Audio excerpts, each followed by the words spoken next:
This is your lecture number 17। इसमें हम electric discharge grinding के बारे में पढ़ेंगे। अब तक जो हमने प्रीवियस लेक्चर्स में पढ़ा था वो हमने इलेक्ट्रिक डिस्चार्ज मशीनिंग के बारे में पढ़ा था, ईडीएम के बारे में, जिसमें हमें ईडीएम के प्रिंसिपल्स के बारे में पढ़ा था। लेकिन EDG is also similar to EDM. Concept जो होता है बेसिक वो ईडीएम के जैसा ही होता है। तो ईडीएम के बारे में हम थोड़ा सा डिस्कस कर लेते हैं, जो कि हमने प्रीवियस क्लास में पढ़ा था। ईडीएम इलेक्ट्रिक डिस्चार्ज मशीनिंग होती है,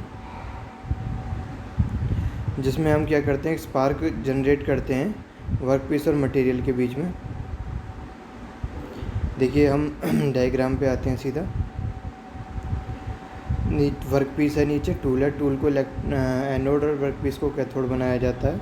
उसके बाद क्या होता है कि डाइलेक्ट्रिक फ्लूइड भर दिया जाता है, या डाइलेक्ट्रिक फ्लूइड ना भी हो, अगर हम सर्किट की बात करें सिर्फ, हम टूल और वर्कपीस के बीच में एक स्पेस जनरेट करते हैं।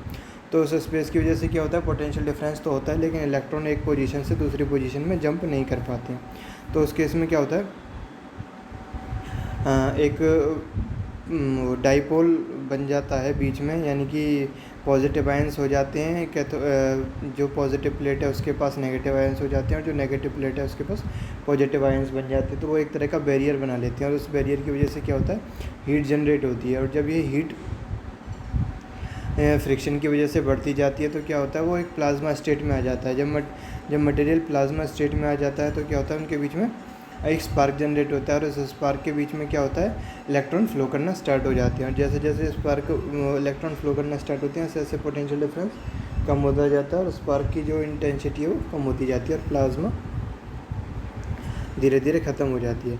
तो पल्सेस में हम अपने इलेक्ट्रिसिटी को सप्लाई करते हैं, थोड़ी देर के लिए ऑन करते हैं, फिर जब प्लाज्मा जनरेट हो जाती है तो ऑफ़ कर देते हैं, जिससे कि प्लाज्मा ख़त्म हो जाए, फिर दोबारा से ऑन करते हैं। तो इस तरह का प्रोसेस चलता रहता है। तो इसमें हमने ये तो होता है सिंपल, जब हम ओनली इलेक्ट्रिक वो कुछ ना लेके सिर्फ वैक्यूम में कर रहे हैं। इसके बाद हम क्या करते हैं, डाइलेक्ट्रिक फ्लूइड इस मटेरियल के लिए अंदर लेते हैं as a work material. Dielectric fluid से क्या होता है, डाइलेक्ट्रिक फ्लूइड की वजह से क्या होता है कि ये जो इंटेंसिटी है स्पार्क की, है और ज़्यादा बढ़ जाती है, स्पार्क और ज़्यादा सीवियर हो जाता है, प्लाज्मा स्टेट और स्ट्रॉन्ग हो जाती है, जिसकी वजह से क्या होता है, मटेरियल रिमूवल फास्ट हो जाता है। तो बेसिकली बाकी प्रोसेस की बात की जाए तो ईडीएम एक स्लो मटेरियल रिमूवल प्रोसेस है, और ये सिर्फ कंडक्टर्स के लिए ही हम यूज़ कर सकते हैं, लेकिन इसकी एक्यूरेसी बहुत अच्छी है, सरफेस फिनिश भी बहुत अच्छा है, तो इसलिए इसको यूज़ किया जाता है।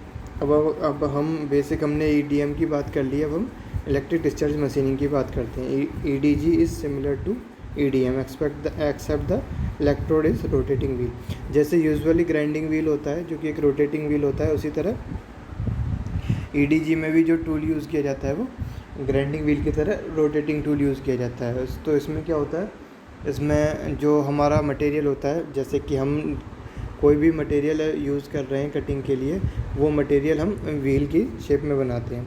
वहाँ पे हम positively charge work piece are immerse in the flooded by the dielectric fluid. जो पॉजिटिव चार्ज वर्क पीस होता है, जिस वर्क पीस पे हमें मशीन करनी है, उसको हम डाइलेक्ट्रिक फ्लूइड के अंदर इमर्ज कर देते हैं। थियोरेटिकली हम डाइलेक्ट्रिक फ्लूइड के अंदर मर्ज करते हैं, यही कहा जाता है, लेकिन हम चाहें तो उसको ऊपर रख के डाइलेक्ट्रिक फ्लूइड की कंटिन्यूस उसके ऊपर सप्लाई रख सकते हैं कांस्टेंट फीड रेट पे, and feed past the negative charge wheel by servo control mechanism. Servo control mechanism के थ्रू, यानी कि वो पल्सेस में उसके ऊपर इलेक्ट्रिसिटी आएगी और वो पल्सेस में ही रोटेट करेगा, ठीक है। तो feed past the negatively charge wheel by servo control machine table. तो मशीन टेबल के थ्रू क्या किया जाता है, सर्वो कंट्रोल मशीन टेबल के थ्रू उसको पास किया जाता है, और वो धीरे धीरे मशीनिंग स्टार्ट करता है। Metal is removed by intermittent high frequency electrical discharge passing. जैसे मैंने ईडीएम के बारे में बताया, ऐसे इसमें होता है। देखो हम डायग्राम के थ्रू समझ सकते हैं इजीली। पावर सप्लाई लगी हुई है, उसके बाद वर्क्स लीड्स हैं, जो कि मतलब वर्क पीस को लीड कर रहे हैं मटेरियल को। और हमारा जो बेसिक कंसर्न है जो समझने का इसमें, ग्राइंडिंग व्हील के बारे में। ग्राइंडिंग व्हील हमें दिखाई दे रहा है, ग्राइंडिंग व्हील के थ्रू मर्ज डाइलेक्ट्रिक फ्लूइड के अंदर मर्ज है वर्क पीस हमारा, उसके ऊपर ग्राइंडिंग व्हील रोटेट कर रहा है। तो ग्राइंडिंग व्हील रोटेट करता जाता है, वर्क पीस हमारा मशीन करता जाता है।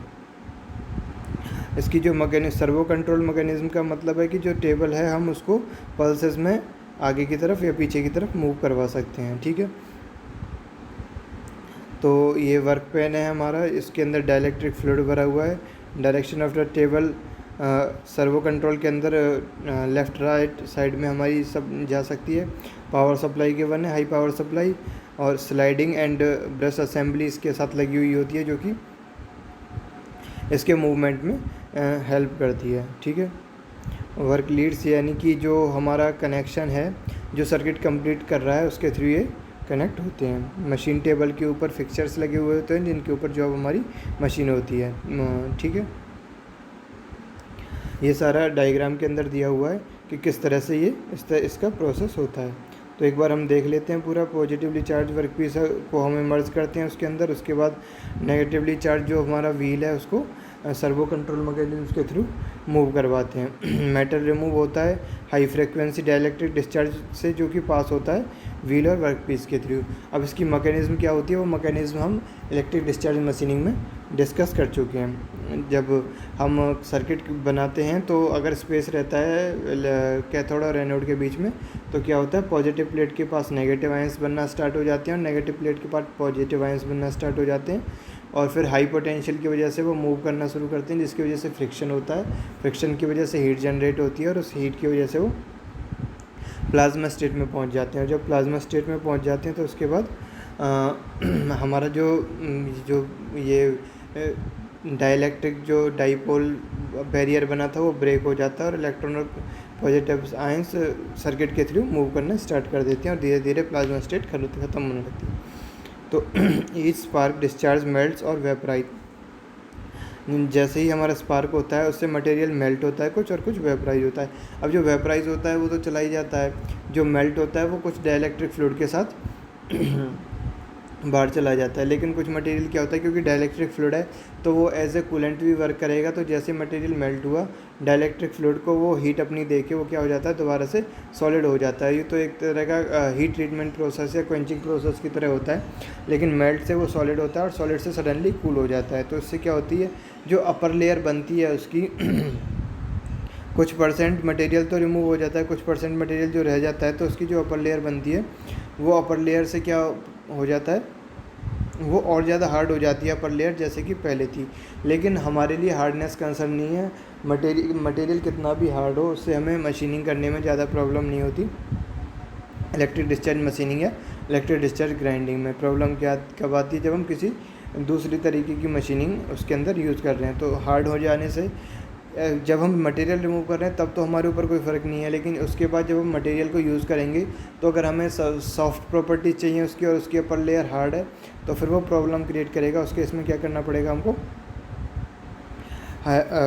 हीट ट्रीटमेंट करना पड़ेगा। हीट ट्रीटमेंट के थ्रू हम उसको सॉल्व कर सकते हैं। तो अब इसके बारे में डिस्कशन कि स्पार्क गैप कितना होता है। नॉर्मली जितना कि हमने EDM में पढ़ा था अप्रॉक्स उसी रेंज का होता है, 0.0132 to 0.076 mm का होता है।